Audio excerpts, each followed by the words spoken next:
Welcome to Films and Stuff with your hosts, Pete Mitchell and Ethan Hunt. Hi, everybody. Welcome back to the Films and Stuff podcast. I'm Ethan, joined by the MVP, Most Valuable Pete. Hey, Pete, what's up today? Not much, buddy. How are you? I have to say, it never gets old. Saturday morning, and that means it is our weekly stream or skip segment.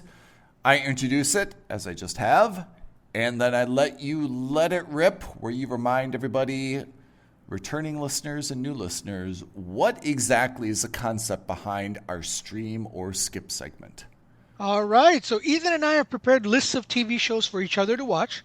Every week, we randomly assign each other one of those shows. We watch 2 episodes if it's a series, 30 minutes if it's a feature, and on that basis, we determine if that show is worthy of being streamed or skipped.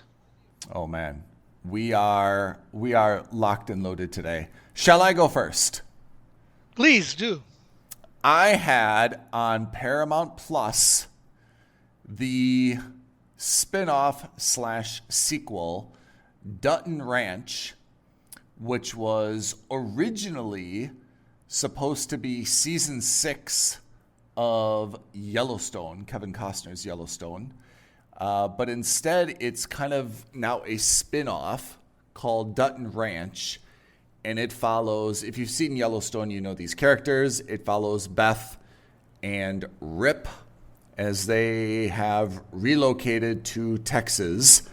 And in episode 1 and episode 2, you will find out a little bit about a backstory in terms of how they and why they relocated from Montana to Texas. Everything else is kind of the same. This is at the very end, follows the season or the series finale of Yellowstone. So there's only Beth and Rip. We're not introduced to any of the other Yellowstone characters except for their kind of adopted son, Carter. Yeah. Remember him? Yeah. But he's kind of all grown up now. So we pick up with them in Texas. To summarize, it's a lot of the same as Yellowstone, whether you liked it or didn't like that model. There's a lot of violence for farming or ranching, you could say. There's always kind of a little plot in terms of people scheming against each other. There's rivalries between the ranches and generally a lot of punching and dust-ups and stuff like that. Beth is as Beth as always, and Rip is as Rip as always. Carter now, because he's a little bit older, he figures a little bit more prominently. He's got a girlfriend and he's got his own stuff. But the real additions are there's a rival now ranch to Beth and Rip's new Texas ranch, and it is owned by Annette Bening and her son, Jai Courtney. Annette Bening and Jai Courtney.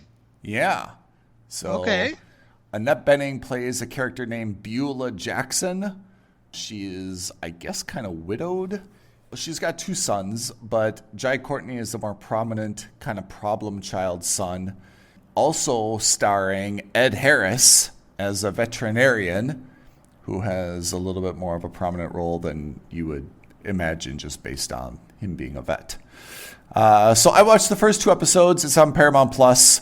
I liked Yellowstone. I don't think Yellowstone was without any warts or issues.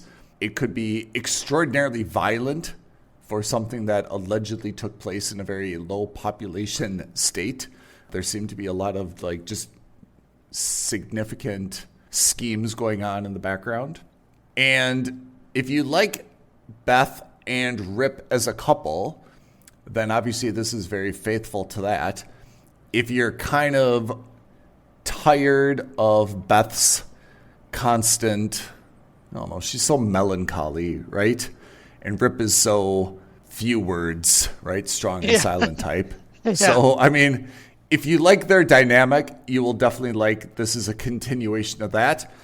If you find that Beth is just kind of always weeping and crying and, oh, daddy, I miss you, blah-de-blah-de-blah, you'll be annoyed by her persona in this as well. I kind of fall somewhere in the middle. It's very well done, and I think The most important point is if you loved or liked Yellowstone, you will love or like Dutton Ranch. If Yellowstone was not for you, nothing about Dutton Ranch will change that. There's a difference of characters, yes. So maybe you love Ed Harris, or maybe you love Annette Bening, or maybe you love Jai Courtney. So you would tune in for that reason. But generally, in terms of storyline, in terms of, how it is, there's not a lot of, most of the scenes are outside in a barn, in a rodeo, right? It's very similar to Yellowstone. So, I mean, if you like the setting, if you liked, the overall cinematography and what they presented, then you like Dutton Ranch. It's not like Game of Thrones or House of the Dragon where like everything takes place downstairs, inside, in a dungeon, dark. It's kind of the opposite. Everything takes place outside, long panoramas of people riding horses and tending cattle and lots of, big pickup trucks pulling in and pulling out. As much as I really enjoyed Yellowstone, and I think there's something to say for Yellowstone being a must subscribe, I'm a little bit over that genre now. So I would give, personally, Dutton Ranch a mooch. Not because I don't think it's a fantastic show, which remains very faithful to Yellowstone, but just because it doesn't really move the needle for me personally. It's not expanding my horizons. It's not challenging my imagination. It's not really giving me anything new. It's just, to be honest, like it was originally slated to be another season of Yellowstone. That's really all it is. So how did you like Yellowstone?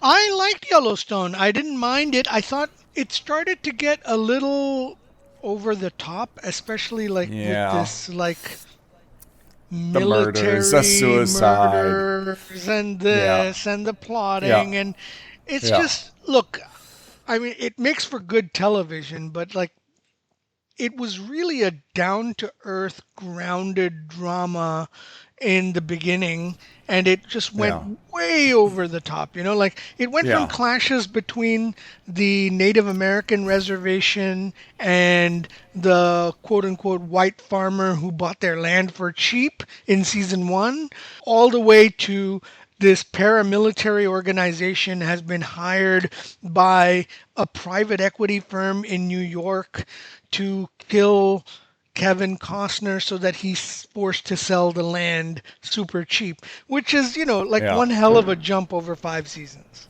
You're right. I mean, the beginning of Yellowstone was more about the political maneuvering in terms of land rights and focused a little bit more on that. And I understand why they needed to evolve, because you can only do so many panoramas of the mountains before or so many montages, right? It just kind of gets old, and there's only so many times that a calf can get born breech and so on and so forth, right? So I mean, they needed to step it up, and I imagine that Dutton Ranch is going to follow something very similar, that it's now rival ranches in terms of who's going to slaughter my cattle, and am I going to get foot and mouth disease from their cattle that's grazing on my land.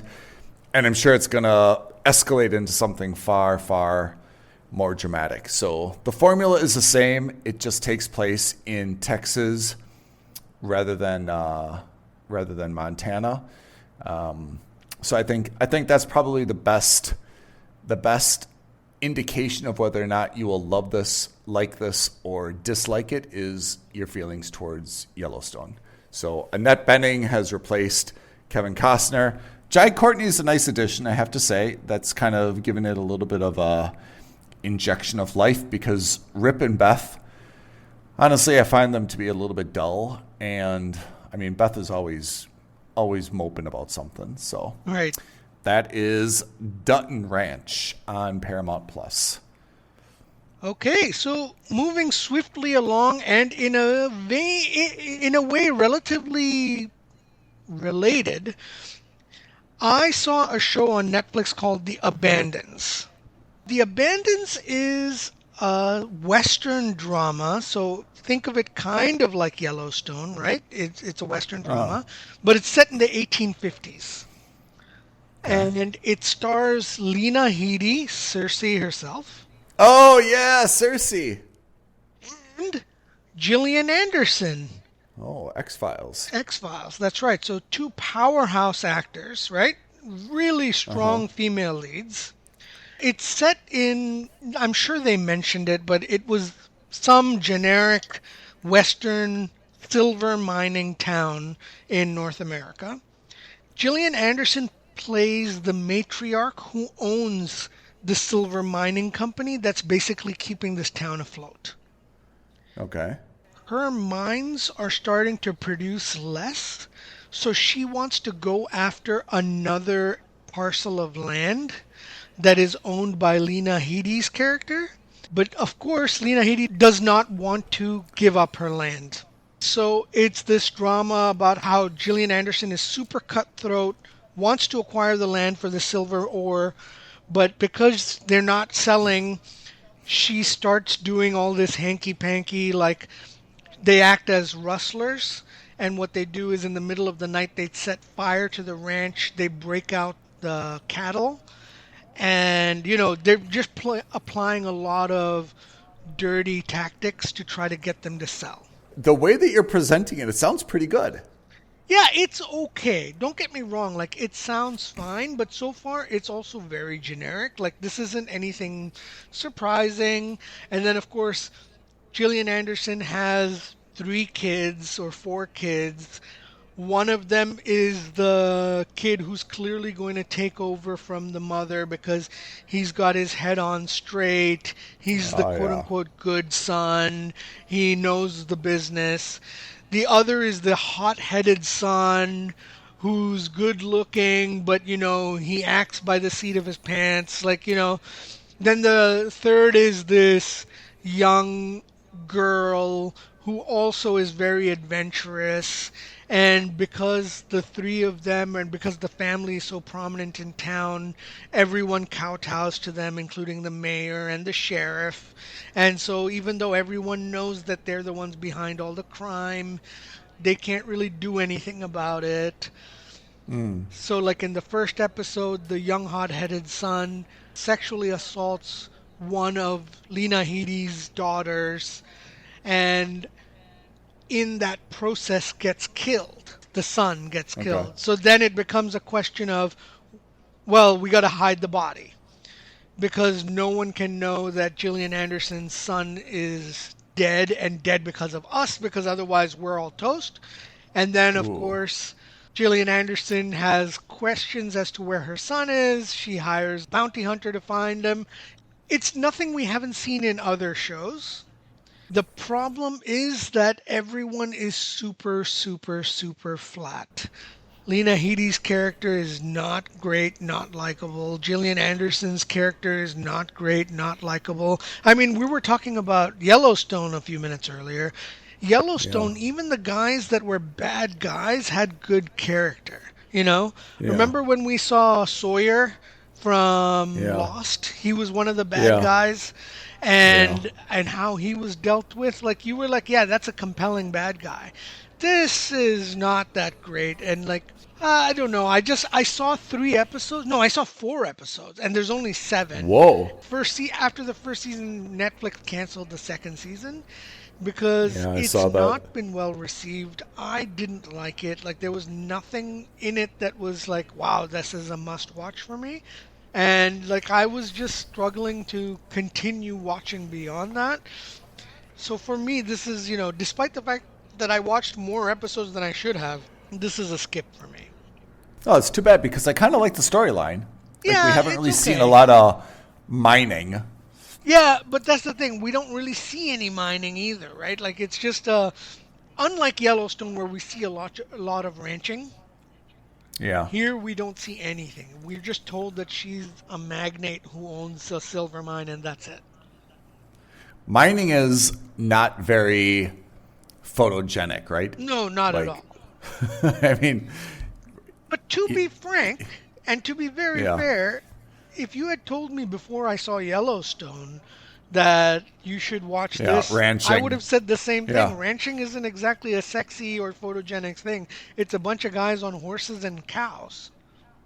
We can kind of call this the Yellowstone effect, right? Where, I mean, there's so many shows about like powerful families in New York and Los Angeles and the media industry or the recording a bunch of industry. White collar stuff, right? Like lawyers, media, blah, exactly. blah, blah. Exactly. Yeah. And Yellowstone, I think, was the first. It's hard to say that it broke that genre because I think I said this when we reviewed Yellowstone. It's just Succession in Montana, right? It made people, I think, realize that you don't have to have a show. Apart from Breaking Bad, which was in New Mexico, you don't actually have to have a show that's based either in New York, Chicago, Los Angeles, or Miami, right? Those are the only 4 cities, basically, that get any shows, right? Yeah. You can have a show based somewhere else, and people will watch it if there's like a compelling hook. And this seems to be one of those attempts at a compelling hook. Like, oh, let's put it in Appalachia. Let's put it in Pennsylvania. We'll make it about mining. Sounds very, very, very compelling if the storyline fits, but I agree. You can't really film a lot in a mine. You can show the people coming in and out and the dirt and stuff, but it doesn't photograph kind of like as beautifully as the panoramas and the mountains of Montana did, right? Yeah, which is why they probably didn't show any of the mining, and they're just like, here's Gillian Anderson. She's exceptionally well dressed and put together, and it's clear she's got a lot of money. Here's Lena Headey, who's dressed like a cattle rancher, and that's kind of it. Boo. It might have become a mooch, but then they canceled the second season, so like all the more reason like why put effort and time into watching this. I read somewhere that this had like a huge budget as well. Like it was not like a cheap show. So like I wouldn't be surprised because it looks good. Like it looks really, really good. So I wouldn't be surprised at all, but I don't know. It's just, it didn't do anything for me. I'm here to save the day. I've done a little bit of extra credit, teacher's pet style. I had a little bit of extra time on my hands this week, so I watched 2 movies on streaming platforms. I will tackle them in order. First, I watched 72 Hours on Netflix, which is the new Kevin Hart film. Yeah. Let me summarize. If you like Kevin Hart, you will probably not mind this movie. If you are lukewarm or don't like Kevin Hart, you will hate this movie. I like Kevin Hart, but I think Kevin Hart is funnier when he's paired with The Rock. And on his own, I've never found any of his movies. We watched that one about like they do like this air heist. And we've seen a number of Kevin Hart movies on Netflix. We've never really loved any of his stuff because he's kind of the same character. But I feel like when he's got The Rock to play off of, he's very, very, very funny. When he doesn't have like that counterpart or foil, he's not as funny. 72 Hours, I'll summarize it. Kevin Hart is like an advertising executive. He mistakenly gets invited to like a bachelor party in Miami. Someone like adds the wrong number and he gets invited and he's like, hey, ha ha ha, wrong number. Wish you guys a good time. And in his ad agency, he's having a hard time connecting with young people. So voila, he comes up with the idea that maybe I need to spend more time with young people. I don't know any young people, but I was accidentally invited to this bachelor party. I'll go and I will live through them and vicariously learn how to connect with young people. I'll come back. I'll win this account. Blah, blah, blah, blah, blah. There are some funny parts, I have to say. Overall, it's pretty formulaic. Kevin Hart, Netflix. I would not say that this is a bad movie. We've seen some really, really bad movies on Netflix, like what's that Santa one with Ryan Reynolds and The Rock? Like that one was horrible. Red 2, something Red like 1, that, yeah. right? Red 1, that was horrible. Some of the movies on Netflix have just been like awful, awful, awful. That Angelina Jolie one was awful. This is not awful. I definitely don't think that it's a must subscribe. I'll give it a mooch because there are some funny set pieces, a few funny jokes. And for the most part, not entirely, but for the most part, it avoids like bathroom humor. Not R-rated, but it's definitely a little bit aggressive on the PG-13 type side. I would give it a mooch, but it's not without some redeeming qualities, but it's definitely not going to be a memorable movie that you're going to recommend to everyone around you. Sure. That is homework number 1, or extra credit number 1. Extra credit number 2 is also a comedy movie. It's on Apple TV Plus, called The Dink with Jake Johnson. Also Ben Stiller, also Mary Steenburgen, and Aaron Chen. I don't know if you ever heard of Aaron Chen. I know Aaron Chen very well. What do you know him from? So he is an Australian stand-up comic. That's right. And you will remember him because he was one of your stream or skip assignments in Fisk, 100%. the Australian legal 100%. comedy. How do you remember that? Because I like Aaron Chen's stand-up. It's really good. First of all, I think The Dink must subscribe. I'm really, really surprised. Just looking at it, I thought it was going to be pretty rubbish. I thought it'd be a skip or a mooch at best. I have to say, it's actually one of my favorite comedies. I think it's really, really well done and clever. And I have to say, the standout performance, without question, is Aaron Chen. Without question. He is like A+, nails every single scene. He's fantastic. So The Dink is generally about pickleball and the clash in a private country club between kind of the traditional tennis players and the up-and-coming pickleball players. And Jake Johnson plays a former child prodigy in tennis who takes up pickleball and so on and so forth. But I have to say, I really, really enjoyed it. I have to say, I think it's a must-subscribe. I thought it was very, very clever. I thought it was very, very funny. Not silly, over the top.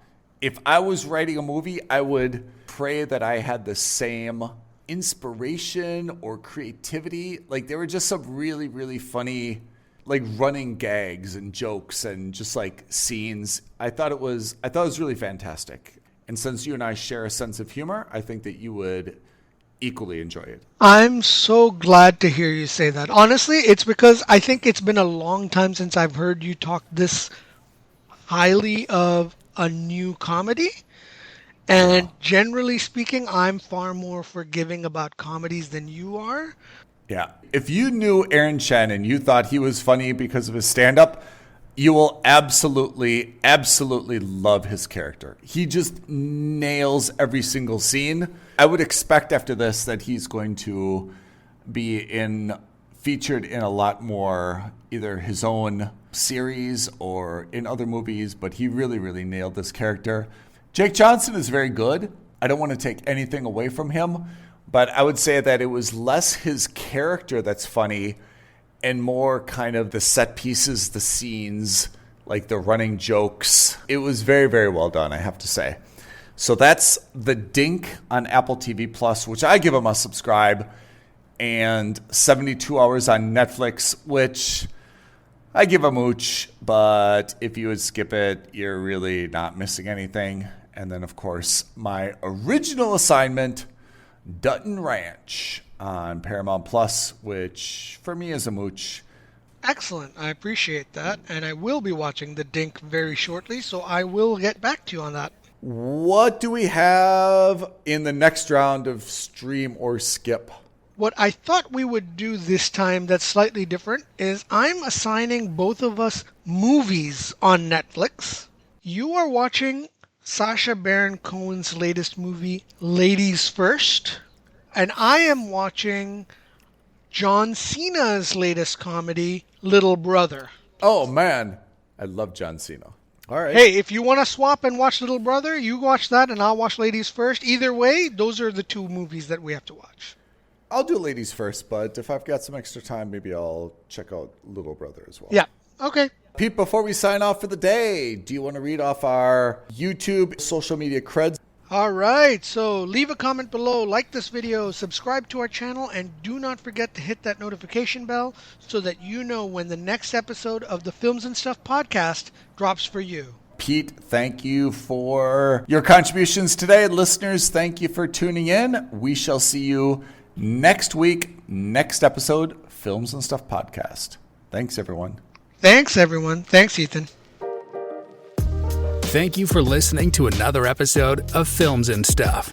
If you haven't already, please subscribe and review on Apple Podcasts, Spotify, or wherever podcasts are downloaded. Films and Stuff. There is no substitute.